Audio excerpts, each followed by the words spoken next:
একটি সেলিব্রিটি পরিবারের ৩ ভাইয়ের বিরুদ্ধে অর্থ ও ক্ষমতার অপব্যবহার করে নারীদের প্রলুব্ধ যৌন নিপীড়ন, পাচার এবং ধর্ষণের অভিযোগ দায়ের করা হয়েছে। নিউ ইয়র্কের প্রসিকিউটর সংবাদ সম্মেলনে এই কথা জানান। স্টেট পর্যায়ে আলাদা আলাদা ফৌজদারি অভিযোগ দায়ের করা হয়েছে গ্রেফতারকৃতদের বিরুদ্ধে। ফেডারেল প্রসিকিউটর জানান, যমজ ২ ভাই ও তাদের বড় ভাই রিয়েল এস্টেট ব্যবসার আড়ালে ১ দশকেরও বেশি সময় ধরে এসব অপকর্মের সঙ্গে জড়িত।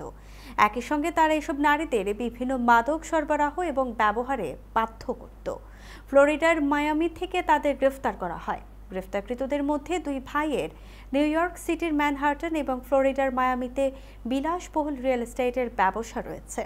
ফেডারেল প্রসিকিউটর জানান, ৩৮ বছর বয়সী টেল আলেকজান্ডার রিয়েল এস্টেট ব্যবসার সঙ্গে জড়িত থাকলেও তার যমজ ২ ভাই ৩৭ বছর বয়সী ওরেন ও অ্যালন আলেকজান্ডার মাদক ব্যবসা, যৌন হয়রানি এবং ধর্ষণের সঙ্গে জড়িত।